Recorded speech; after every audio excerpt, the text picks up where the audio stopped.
phone because I have notes, and it's really easy for me to lose my train of thought.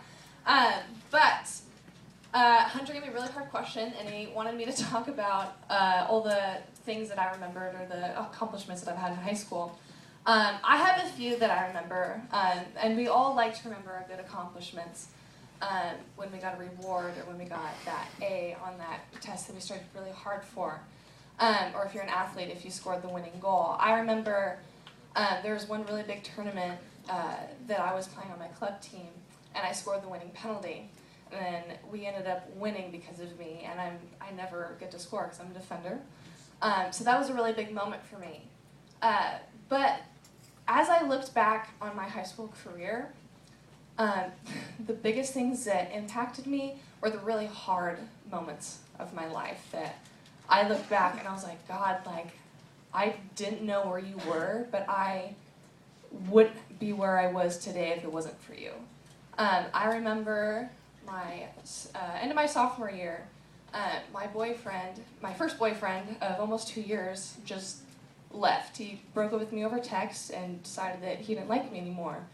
And I put all my identity in him, because he was my first everything. And him walking away was one of the worst things for a sophomore girl in high school. But why that was such a memorable thing for me is because it wasn't until then, I was always a Christian up until then, but I never completely surrendered to Jesus Christ until then, until everything of me that I held on that pumped up my self-esteem was gone. And it was only until I completely surrendered to Jesus that he was able to restore me in ways that I never knew needed to be filled. And then a year later, my friend group that I had been friends with forever, and a lot of my best friends were in that group, they started pushing me out. And I didn't understand why. I mean, I'm a fun person. But they, for some reason, decided that they didn't need me anymore. And so I started looking around, and I was like, I don't know, I don't have any other friends. Yet again, they were my identity. They were the people that were there for me when I needed them. And so God stripped that away again, and I had to, go back to my knees and like, okay, Jesus, like, if you don't come through for me, then I don't know what's going to happen.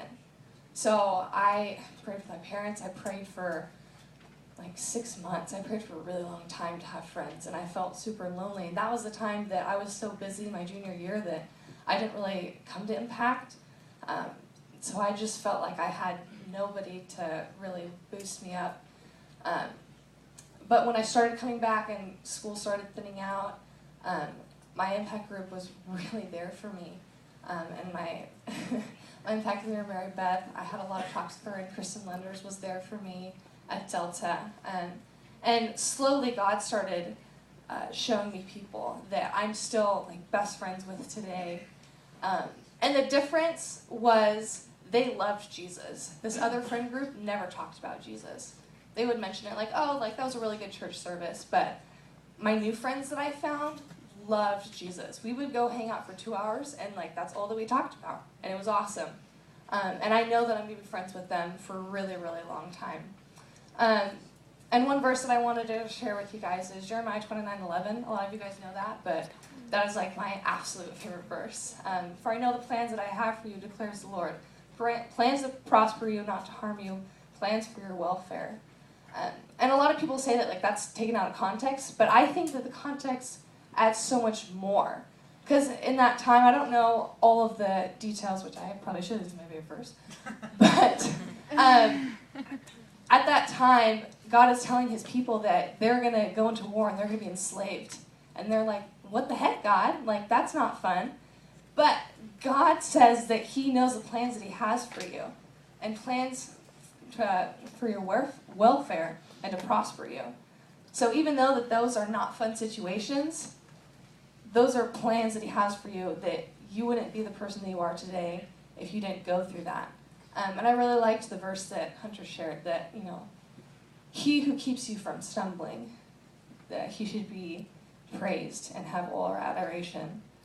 And that's so true. As I look back, and especially these two situations, they were really hard for me, but God saved me. That was a horrible relationship that I was in, and that was a horrible friend group that I was in.